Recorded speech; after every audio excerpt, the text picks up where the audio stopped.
Today we're going to be adding OIDC authentication and authorization to a basic React application created using Visual Studio 2017 ASP.NET Core 2.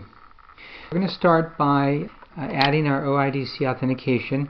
So we're going to add a new item, and we're going to pick ASP.NET Core, and we're going to select the React OIDC login component.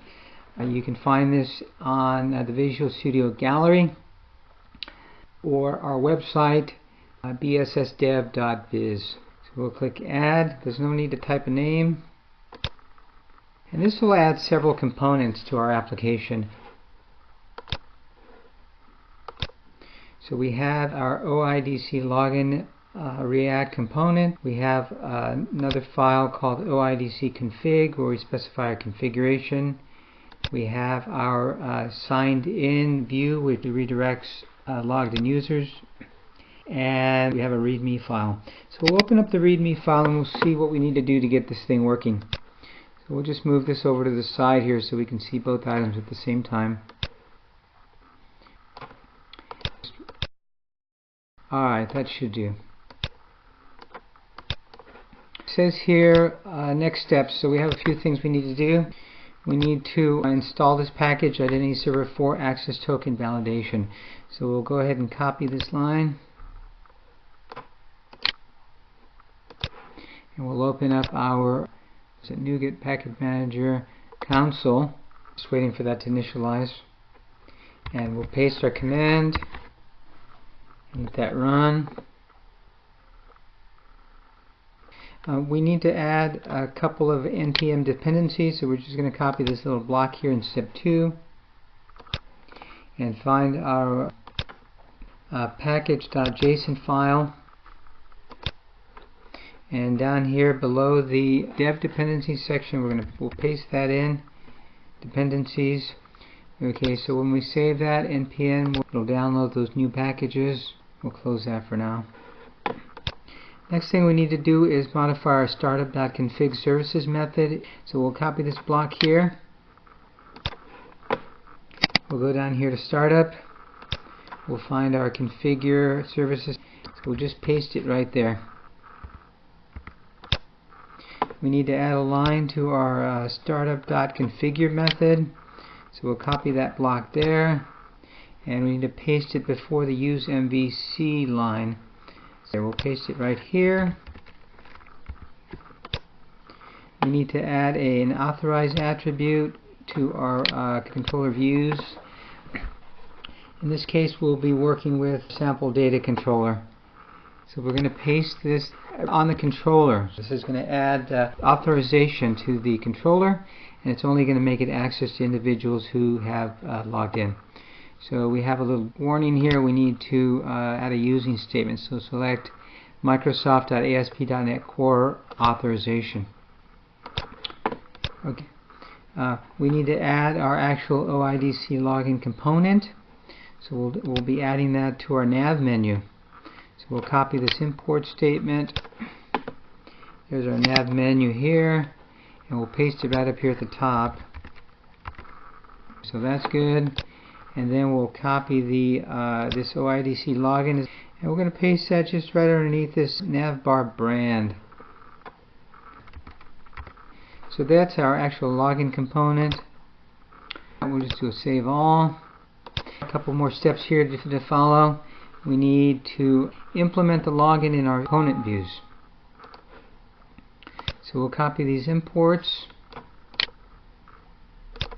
and we'll go to our components over here. Where's our fetch there? Our fetch data component is the one we're interested in.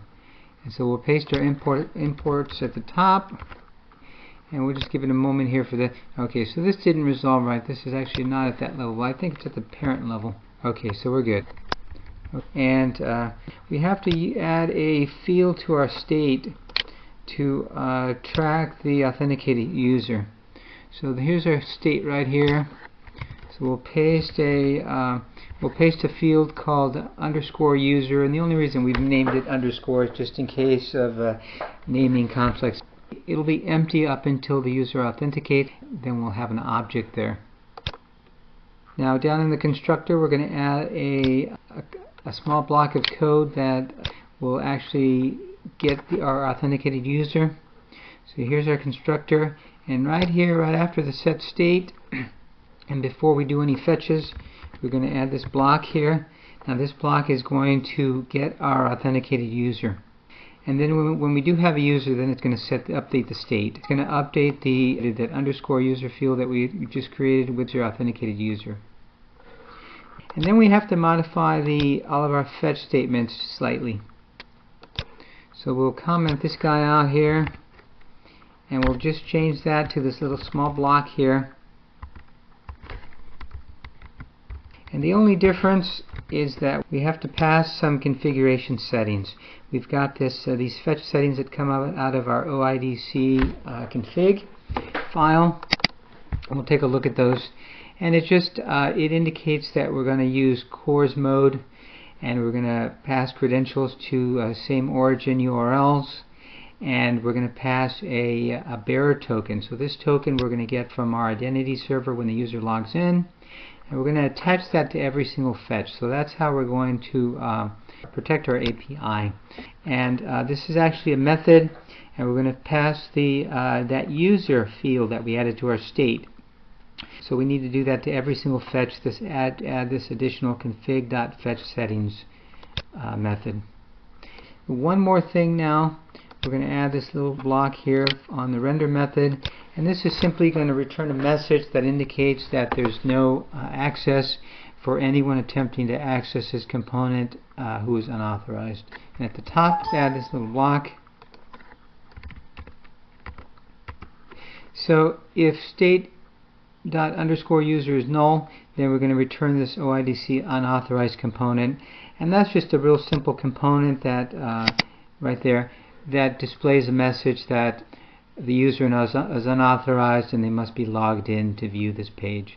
So if you want to elaborate on that, you can simply modify this component here to display any kind of message you want. So we're pretty much done. We have just a couple minor steps here to do. We have to modify our home controller here just to return this view that we added. It's a signed in view. When they authorize, then that view actually redirects them. We come over here to our home controller, and we're just adding a method that returns the view. We have to check our tsconfig strict option is turned off. We just change this to false, and so we're done with this part of it. We're going to save all of that. And the other thing we need to do is create a client in our identity server. So I'm just going to copy the name of this app here, and then we're going to go to our identity server.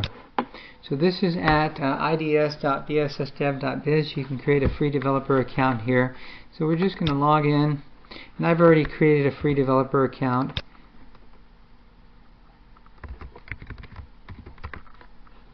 And we're going to go up here to clients, and we're going to create a client application for our new app.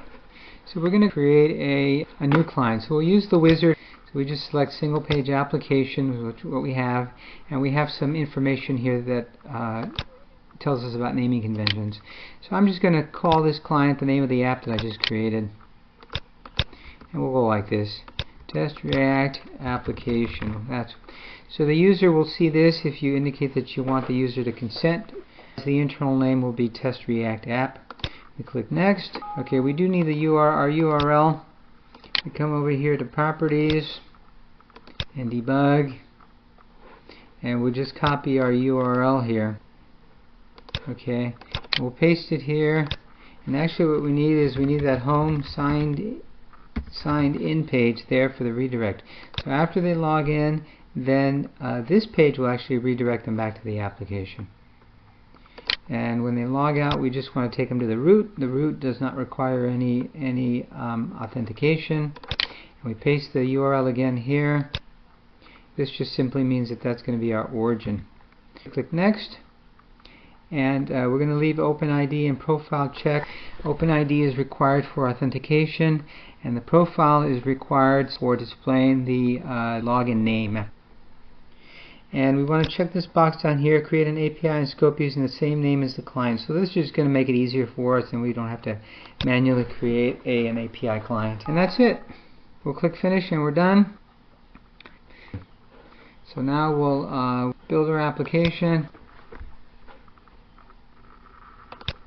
So we've succeeded, we're good.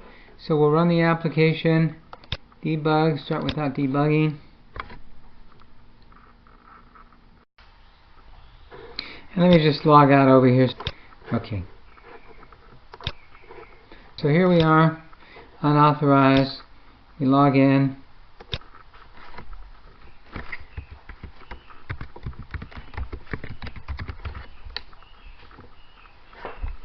Now we're logged in. You see that up above here we have the username up here.